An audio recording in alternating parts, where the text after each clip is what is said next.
అంటే ఇక్కడ నేను అనేది ఇవాళ ఏ భావజాల ప్రేరేపితులై వారు బయట మాట్లాడుతున్నారో అసలు ఆ భావజాలానికి ఆ విధానమే ఉండొద్దు అని అనుకున్న ఒక సందర్భం ఉన్నది కాబట్టి అది జరిగింది. అది అంటే విషాదాన్ని ఎవరు అంగీకరించరు, చావుని ఎవరు కోరుకోరు, బాధ అనిపిస్తుంది ఎవరికైనా సరే.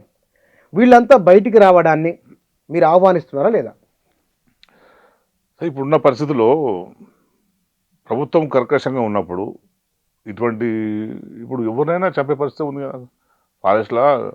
ఫారెస్ట్లో కనపడితే చాలు, మనిషి కదలిక వస్తే చాలు, పైనుంచి బాంబు పడుతుంది.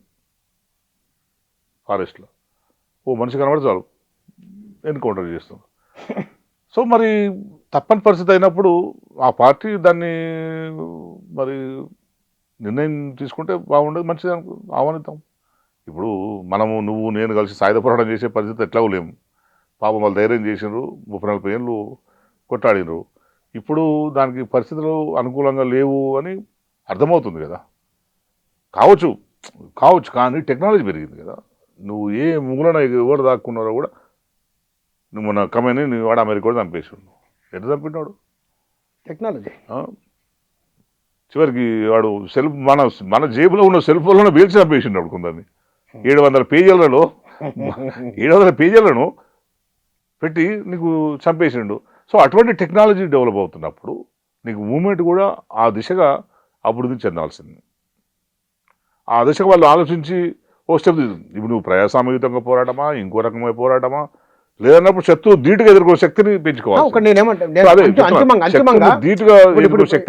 అంతిమంగా అంటే బహుశా మీరు సామాజిక కార్యకర్తగా, తర్వాత జర్నలిస్ట్గా, ఇవాళ ఎమ్మెల్యేగా చాలా అనుభవాలు ఉన్నాయి మీకు. 30 ఏళ్ళలో మామూలు అనుభవాలు కావు ఇవి.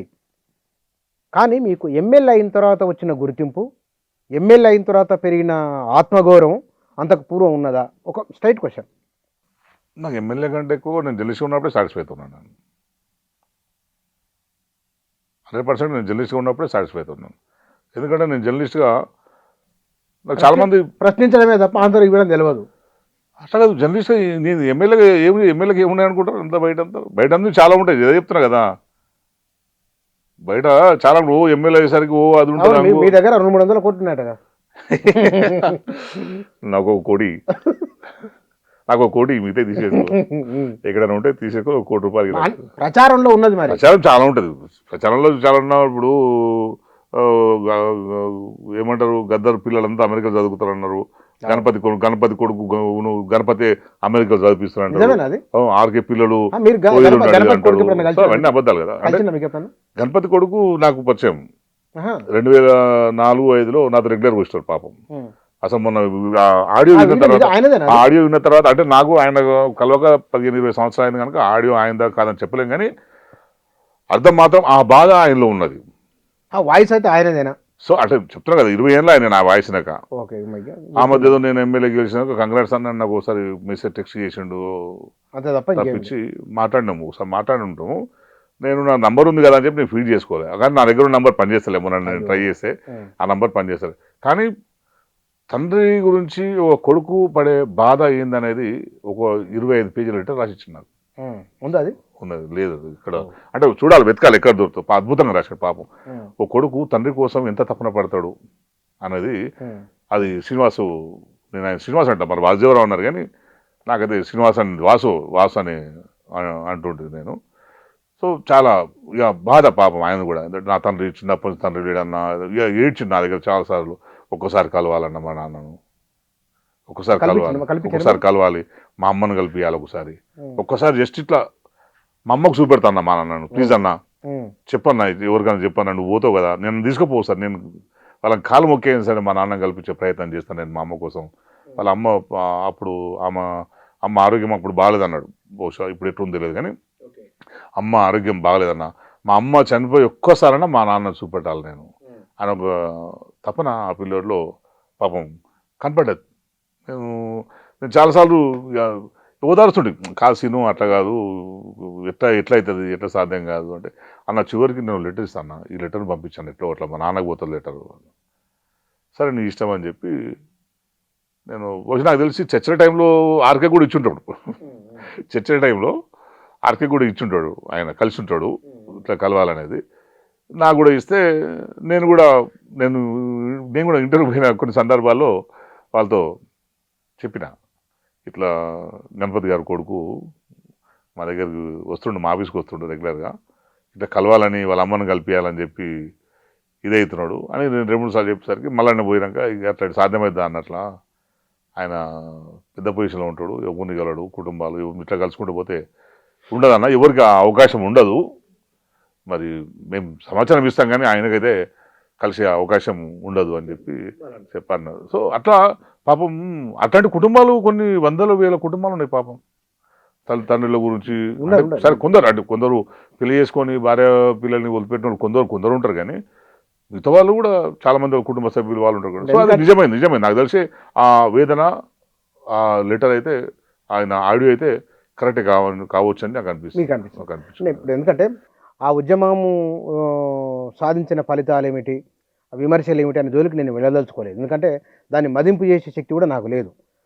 నేనే ప్రాక్టీస్లో లేను కాబట్టి నేను చెప్పలేను. నేను ఒకటి ఏంటంటే ప్రాక్టీస్లో లేకపోవచ్చు, కానీ దాన్ని 25 ఏళ్ళ జర్నలిస్ట్గా కొన్ని అనుభవాలు అయితే ఉంటాయి కదా, ఫీల్ అయి ఉంటాం కదా మనం అందులో. అంటే ఇదంతా ఒక జర్నలిస్ట్గా ఇన్ని అనుభవాలను చూసినప్పుడు ఒక్కసారి వెనక్కి తిరిగి చూసుకుంటే మీకు కలిగే భావన ఏమిటి ఈ నేపథ్యంలో? అంటే బాధ అనిపిస్తుంది, ఇంతమంది చనిపోయినరు అని అనిపిస్తుంది. సో ఇంకా చేస్తే బాగుండు అనిపిస్తుంది, కానీ పరిస్థితులు బాగాలేవు. సో దానికి చేయలేరు, కొనసాగించలేరు. సో ఉన్న స్పేస్ను వాడుకొని మొదలు పెట్టాలి. ఒకటి ఏంటంటే ప్రభుత్వాలు మానవత్వంతో లేనప్పుడు, ఇప్పుడు నిజంగా ఒకటి బయట ఎవరు మాట్లాడలేరు, కానీ ఒక దుర్మార్గమైన విషయం ఏంటంటే మేము చర్చలకు వస్తామని చెప్పిన వాళ్ళు రండి చర్చలకని కనీసం ఆహ్వానించే స్థితిలో ప్రభుత్వం లేదంటే ప్రభుత్వం ఎంత అన్డెమోక్రాటిక్గా బిహేవ్ చేసిందని అర్థం.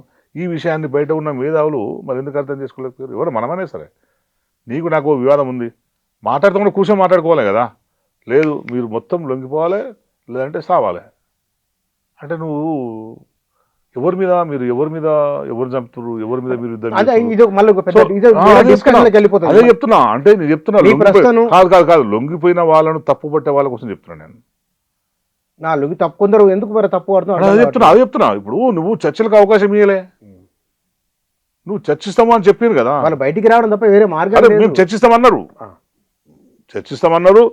మేము ఏం చేయాలి అనేది మా కమిటీతో నిర్ణయం చేసుకుంటామని కూడా చెప్పినారు అనౌన్స్ చేసి. ఆ ఛాన్స్ కూడా ఇవ్వలేరు.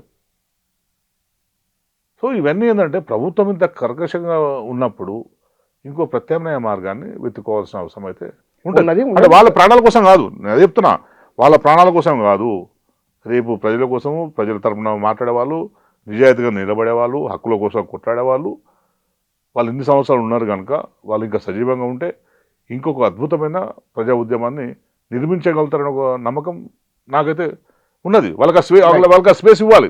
నేను ఇప్పటికి అదే చెప్తున్నా. మీ ద్వారా ఏం చెప్తున్నా అంటే, ఇప్పుడు వాళ్ళని తీసుకుపోయి మీరు ఇంక ఎన్ని రోజులు జైల్లో పెట్టుకుంటారు, ఎన్ని రోజులు మీతో పెట్టుకుంటారు, వదిలిపెట్టండి. వాళ్ళను వదిలేసారు కదా. ఎక్కడ వదిలిపెట్టేసారు?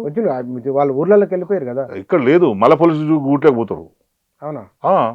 నిత్యం నిర్బంధంలో ఉన్నారు. ఇంకా మరి ఫ్రీ వదిలిపెట్టేసాడు అట్లన్నా, వాళ్ళ పనాలు చూసుకుంటారు కదా.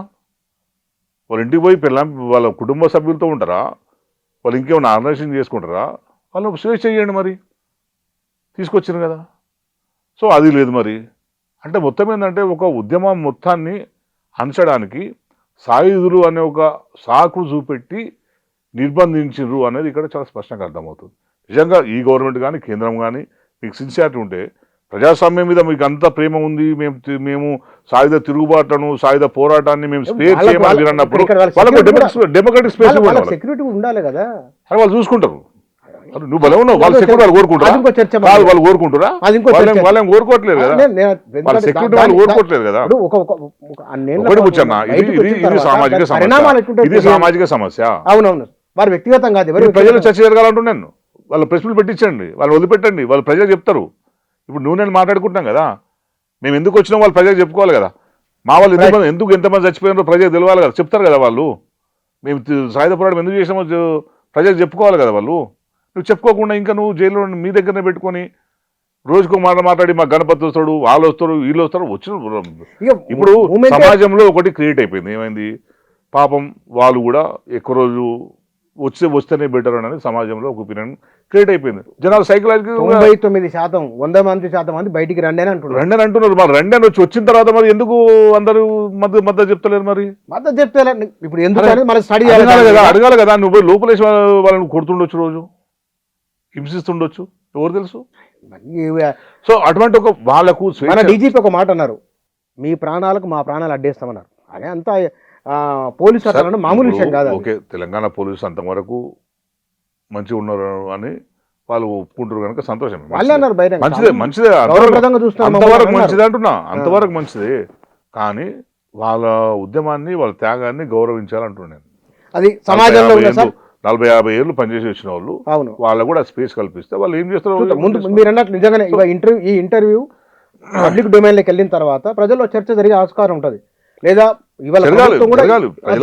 ప్రజలందరూ కూడా తెలంగాణలో నక్సలైట్లు ఏం చేశారని మీరు ఇంతకుముందు వాళ్ళ ఏం ప్రయోజనాలు జరిగినాయని మీరు అడిగినప్పుడు నేను కూడా చెప్తా, తెలంగాణ ఉద్యమంలో నక్సలైట్ల సహకారం లేని ప్రత్యేక తెలంగాణ రాష్ట్రం రాలేదు. మాట్లాడు, ఎందుకంటే ఇవాళ మనం జర్నలిస్ట్ గా కొన్ని జర్నలిస్ట్ అబ్జర్వేషన్ చెప్తున్నా. అవును, నేను ఇంకా చెప్తాను. నాకు జర్నలిస్ట్ అంటే గతంతో బాగా దగ్గర నువ్వు చాలా ఇది, ఎందుకంటే మీరు మావోయిస్ట్ పార్టీ సాయుధ పోరాటం విరమించాలనే దాంట్లో ఇదవుతుంది కదా. గద్దరంతో కూడా నేను ఛానల్లో పనిచేస్తున్నప్పుడు గద్దరన్న కూడా ఛానల్ కాదు, నేను 2009లో జేఏసీ ఏర్పడ్డది. అవును, జేఏసీ ఏర్పడ్డది కదా. జేఏసీలో చేరాలని గద్దరన్న అంటాడు, పొలిటికల్ జేఏసీ. అప్పుడు కూడా నువ్వు బయట ఉన్న నిజంగా లోపల ఉన్న సమస్య లేదు. నాకు అర్థమైంది ఏంటంటే, లోపల ఉన్న నాయకులతో మావోయిస్ట్ పార్టీకి సమస్య లేకపోవచ్చు, బయట ఉన్న మావోయిస్ట్ పార్టీ పేరు చెప్పుకునే మావోయిస్ట్ పార్టీ ప్రజా సంఘాల వ్యక్తులు కావచ్చు అసలు పొలిటికల్ జేఏసీలో చేరొద్దు అంటారు. పొలిటికల్ జేఏసీలో మనం భాగం కావద్దు అంటారు. మనం బయట నుంచే ఉద్యమం చేయాలంటారు. సరే, అది అయిపోయింది, జేఏసీలో చేరలేరు. మళ్ళా 2011లో తెలంగాణ ప్రజాఫ్రంట్ ఏర్పడే పరిస్థితి వచ్చింది. తెలంగాణ ప్రజాఫ్రంట్ ఏర్పడేటప్పుడు చాలా చర్చ జరిగింది. విమలక్క వాళ్ళు రాజకీయ అవసరమైతే ఆప్షన్ పెట్టుకోరు, అవసరమైతే పార్లమెంటరీ పందాలకు కూడా తెలంగాణ కోసం కొట్లాడడానికి ఒక పార్టీ లాంటిది ఒక సంస్థను మొదలు పెట్టాలని కొంత చర్చ జరిగింది. అప్పుడు మేము కూడా అంతా సపోర్ట్ చేసాం. గద్దరన్నకు మేము కూడా సపోర్ట్ చేసాం. గద్దరన్నకు సపోర్ట్ చేస్తే మావోయిస్ట్ పార్టీ ఆ రోజు ఒప్పుకోలేదు.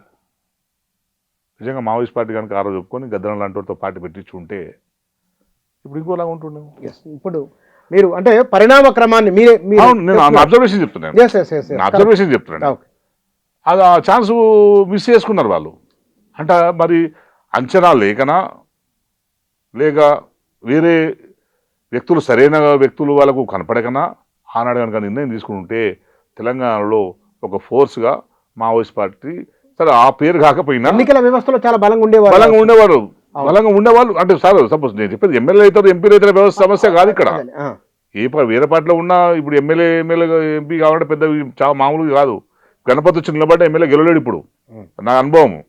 మీరంటే ఎమ్మెల్యే పోటీ చేసే నా అనుభవం అది. అంటే కృష్ణమాదిగ అంతా ఉద్యమకారుడు కదా. 60% ఉన్న మాదిగలు ఉన్న నియోజకవర్గంలో పాపం కృష్ణమాదిగ గెలవలేడు. సో ఎన్నికల వ్యవస్థ వేరు. కానీ పార్లమెంటు పందాలో నీకు ఇక్కడ ఉండి మాట్లాడటం వేరు. ఎందుకంటే మళ్ళీ 0 నుంచి మొదలు కావాలి ఇప్పుడు.